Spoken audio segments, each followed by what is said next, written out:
Welcome to the deep dive. Okay, get this. A single flight, say New York to Chicago, those GE jet engines, they can generate over a terabyte of data. Wow. Just from sensors, just on one flight. Incredible. That's a staggering amount of information. Just mind-boggling. Exactly. Yeah. And that leads us right into our deep dive today. We're looking at General Electric, GE, and their really ambitious attempt to pivot, from this iconic industrial giant. Yeah, the company everyone knew for appliances, turbines. Right, into becoming a leader in digital technology, specifically industrial analytics. It's a huge story. It really is, and we're drawing this from a very detailed case study today. So that lets us really unpack the strategies, the challenges they faced, and some really interesting parallels that sort of define this whole digital journey for GE. So our mission, as always, is to pull out the key insights, the real nuggets of knowledge from this transformation story. We want to give you a shortcut, basically, to understanding what industrial digitization involves and, what it might mean for companies trying similar things today. Okay, let's do it. All right, so the story seems to kick off around 2009. Jeff Immelt, who was the CEO then, Right. he hears about this flood of data coming off the jet engines, and he asks this crucial question. How can we make this data create value now? Not just, designing better engines years later, but immediate impact. Yeah, that's the key shift in thinking, isn't it? From long-term R&D to immediate operational value. Exactly. And this led him to say very clearly that GE had to be more capable in software. But the really interesting thing, the sort of irony here, is when he had this software insight. Because at that very time, his main strategy was actually taking GE back to its industrial hardware roots. Right. He was selling off things like NBC, plastics, appliances. Exactly. Huge divestitures. We're talking 370 businesses sold for around $400 billion between 2001 and 2017. And at the same time, Buying up industrial companies. 380 of them for about $175 billion. So he's doubling down on hardware, but simultaneously realizing software is critical. It's a bit of a contradiction, isn't it? It really is. And financially, things weren't exactly booming for GE under Immelt, were they? No, not consistently. Revenues and profits were generally trending down, especially after the 2008 crash. GE Capital, their finance arm, got hit hard. Yeah, that caused problems. And the stock performance, well, it lagged behind the S&P 500 for pretty much his whole time as CEO, which, probably contributed to the speculation around his retirement in 2017. It wasn't entirely expected. Okay, so let's look at their business model back then. It was kind of two main parts, right? Yep. Products and CSAs. Exactly. Product sales, that's the big ticket stuff. Jet engines, power turbines, MRI machines. Huge capital expenditure for the customer. Long sales cycles, too, I imagine. Oh, yeah. 6 to 18 months sometimes. And the relationship was pretty transactional. You buy the machine, maybe we talk again when you need another one. But the margins on those were shrinking. Significantly. They had this massive $2 trillion installed base globally, but margins fell from like 25% in 2001 down to about 14% by 2016. Ouch. Commoditization. Rivals catching up. Oh, it was getting tougher to compete just on hardware specs. Okay, but then there were the CSAs. Customer service agreements. Yes. And this is where things get really interesting.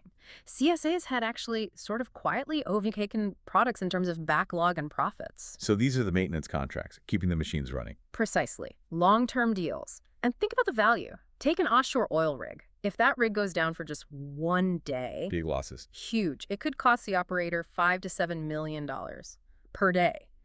Now, imagine GE's maintenance service prevents just one day of downtime for a company with, say, 100 rigs. That's in $500 million to $700 million saved in a year. Exactly. So by 2016, these CSAs were nearly half of GE's non-finance sales. And almost three-quarters, 74.6% of their massive $320 billion backlog. Wow. So that's stable, long-term, profitable revenue. Absolutely. And it really set the stage for this digital pivot. It gave them the foundation for what they started calling the industrial internet. Right, that term. Also heard IoT, Internet of Things. Yeah, or smart factory, Industry 4.0, lots of buzzwords flying around. But the core idea was the same. Pretty much. Connect the physical machines, the industrial assets, with digital tools to make them smarter, more efficient, create more value. So how did they actually envision doing that? What were the steps? They broke it down quite logically, actually. 5 main steps. First, you obviously need to gather the data, so sensors on the equipment. Okay, sensing. Step 1. Step 2, Oh. collate it. Bring all that raw data together onto a common platform, clean it up, store it so you can actually analyze it quickly. Relational Right, analysis. get it organized. Step 3. Analyze. Build and use analytic tools to find patterns, spot anomalies, things a human might miss. Find the signals in the noise. Make sense of the data. Step 4. Predict. Use those tools to project what might happen next. Forecast failures, predict optimal settings. Okay, look into the future. Sort of, yeah. And then, crucially, step 5, act. Determine what actions to take based on those predictions to optimize how things work, cut costs, improve output, and importantly, feed the results back into the system to learn and get better. A closed loop. Data, insight, action, learning. Exactly. It's much more complex than just, analyzing website clicks. This involves real-world consequences and massive systems. And the market potential for this. Was seen as enormous. BDG, Boston Consulting Group, did a study predicting $250 billion in spending on this stuff by 2020. €250 billion. Wow. Yeah. Predictive maintenance, self-optimizing production, automated inventory, those were the big areas. And GE's own internal research backed that up completely. So where do they see the immediate value, the quick wins? Predictive maintenance was definitely the low-hanging fruit. Think about airlines. Unscheduled maintenance is a killer. Planes not flying, it's not making money, costs go up. Exactly. So if analytics could predict a potential failure before it happened, schedule maintenance efficiently, keep planes flying safely for longer, that's huge value for the airline. Lower costs, potentially even longer engine life. Makes total sense. But the really big prize, potentially even more valuable, was in optimizing the actual process and output. How so? Give me an example. Okay, the oil well example is a good one. Typically, you only get about 35% of the oil out just using natural pressure. Right.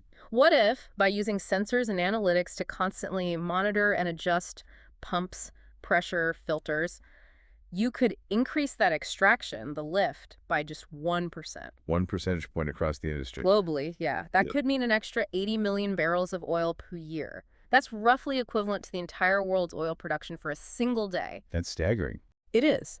Especially in industries like resources or power generation where pricing power is low.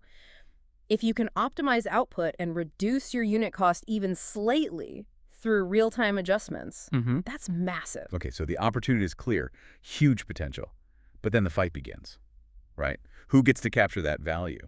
GE, the machine maker, Right. or the software companies? Exactly. That was the central battleground. GE's argument was pretty straightforward. We build the machines. We know them best. Right. We know how to Yeah. put the sensors on. We understand the physics, the engineering behind the data coming off our turbines, our engines. So we're best placed to analyze it and optimize our equipment. Makes intuitive sense. Yeah. Stick to your knitting, kinda. Yeah. But the software giants, IBM, SAP, Oracle, plus all the startups, they push back hard. Okay, what was their argument? They had several points. First, they said, look, the software platform, the data handling, the analytics, that's the real engine here. The machine is just the ignition. Software is where the intelligence lies. Okay, point 1. Software is king. Point 2, they argued for a top-down approach. They claimed they were better at optimizing the whole system, the entire value chain, while GE was too focused bottom-up on just its own components. System versus component. Oh. Got it. Third, they played the agnosticism card. They could optimize anyone's equipment, a GE MRI or a Siemens MRI. Could GE be truly objective, analyzing a system with competitor parts, or would their analytics be biased? That's a fair question. Okay, 3. Fourth, relationships. The software companies often already had ties to the CEO, the CIO, because they were providing massive mission-critical IT systems like ERP. Yeah, multi-million-dollar software deals versus maybe an operational contact for an engine. Right. Think a $300 million ERP system versus an $11 million jet engine purchase. Different level of conversation. And fifth, the talent argument. The engineers. Exactly. They argued they could attract and keep the best software talent better than what they sometimes called Rust Belt giants. Better pay models, less hierarchy, more creative culture, they claimed. So 5 big counter-arguments. Who was right then? Well, that's the billion-dollar question, isn't it? And there's a fascinating historical parallel here with IBM back in the early 90s. Oh, IBM. How so? IBM was mainly a hardware company back then, right? Mainframes. But they successfully pivoted to become a solutions creator, focusing on software and services. And their argument at the time was that owning the hardware actually gave them an advantage in building better overall IT solutions. Interesting. So they use their hardware knowledge as a plus. They did. And look what happened to their stock. Between 93 and 99, it went from like $13 to $130, a tenfold increase. Meanwhile, the product agnostic integrators, like Accenture back then, saw a much slower growth. So history suggested maybe GE's argument about owning the hardware wasn't crazy. It suggested it was possible, yeah. It provided some context for GE believing they could leverage their industrial base. But it requires a massive successful pivot, which is easier said than done. Okay, so if GE is going down this path, they need new rules, right? New ways of actually getting paid for this analytics stuff. Absolutely. The old model, fixed price for a product, fixed price for a service contract, just wouldn't work. The whole game shifted to pricing based on value created, based on outcomes. So GE only gets paid if their analytics actually deliver. Pretty much. And the amount they get paid could vary. Like, the example used was maybe $1 per kilometer flown if fuel burn drops by X amount. But maybe $1.50 if it drops by X plus 2. Exactly. Performance-based pricing tied directly to the customer's results. That sounds risky for GE, but also requires a much deeper relationship with the customer. Totally. You can't just talk product specs anymore. You need to understand their business strategy, their financial model, almost as well as they do themselves. What drives their bottom line? And you probably can't wait for them to ask for it either. No way. Proactive selling became key. GE had to go to customers and say, we've analyzed your operations and we think our digital tools can save you X million dollars here or increase your output by Y% here. Before the customer even puts out an RFP. Ideally, yes. That way you shape the solution, you often face less competition, you get higher win rates, better margins, define the problem and the solution. Makes sense. And they realized they couldn't just stick to analyzing GE equipment, right? Right. That was a crucial long-term realization. GE rarely has 100% share in any market.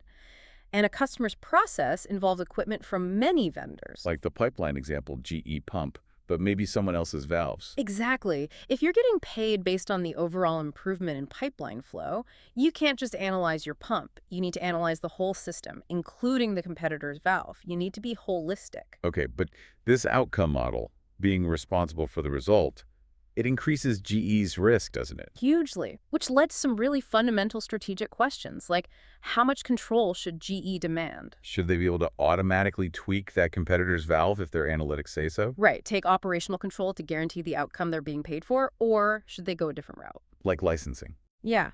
License a platform, predicts, and the software tools, kind of like Microsoft licenses Windows or Office. Let the customer, or maybe a third party, take on the operational risk of implementing the insights. Lower revenue potential, maybe? Potentially lower top-line revenue, yes. But potentially much higher margins, think software margins, 70, 80, maybe 90%. And software companies get much higher stock multiples from Wall Street. So a choice between operational control with outcome risk versus becoming more like a software provider with licensing revenue, that's a fundamental business model decision. Absolutely. It goes right to the core of what kind of company they wanted to be in this new digital industrial world. So how did they actually start building this? What were the concrete steps? Well, a big step was in 2011. Immelt set up GE Software out in San Ramon, California. Silicon Valley. Smart move. Essential, really. And they brought in Bill Rue to lead it. He had to build this capability pretty much from scratch. By 2015, they had over 1,200 software people. Wow, starting from zero. And what were they building? The core was Predix. That was GE's big bet, a common cloud-based platform specifically for industrial data and analytics. The Android for industry idea. That was the vision, yeah. A common foundation providing security, scalability, mobility, so GE and others could build industrial apps on top of it more easily. Sounds expensive. Hugely expensive. Over $1 billion invested by 2016. The requirements for industrial systems, security, reliability, handling real-time data streams are way, way higher than for the consumer internet. You can't have a power grid platform crash like a social media app. No kidding, the stakes are much higher. Infinitely higher. So Predix is the platform.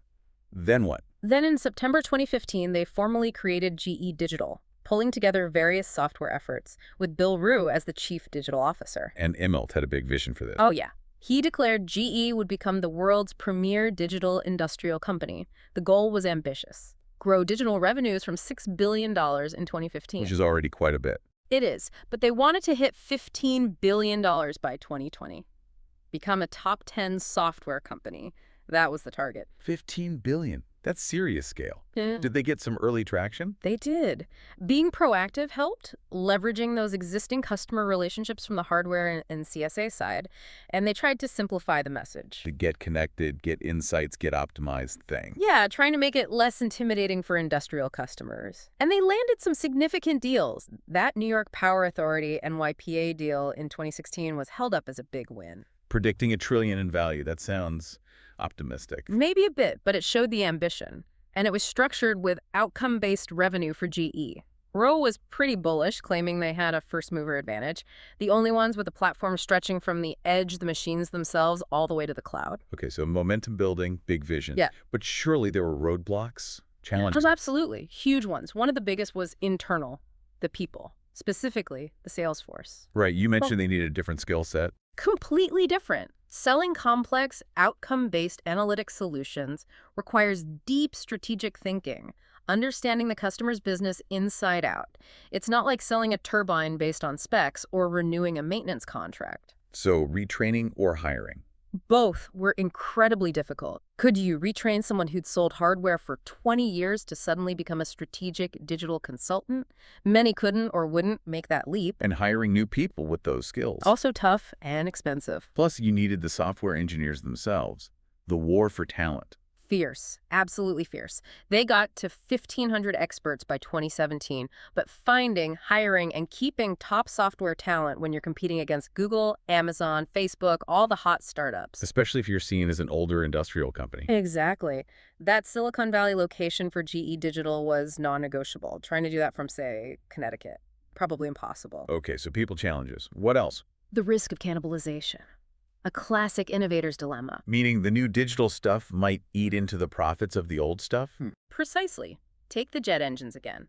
If analytics helps airlines run them more efficiently, maybe do preventative maintenance like engine washes in dusty places more often. They might last longer, need fewer expensive overhauls. Exactly. Which could reduce demand for GE's very lucrative traditional CSA break-fix services. Remember that CSA backlog was huge and profitable if the new digital revenue didn't fully replace any lost CSA revenue. Net earnings could actually go down, even if the digital strategy was working. Right. That creates real internal tension. And they couldn't do it all alone. Right. Collaboration was needed. Definitely. Bill Rue was a big believer in opening up Predix. He saw they needed an ecosystem, like Apple with iOS and the App Store. Let outside developers build applications on Predix to make it richer and more valuable. Get network effects going. Yeah.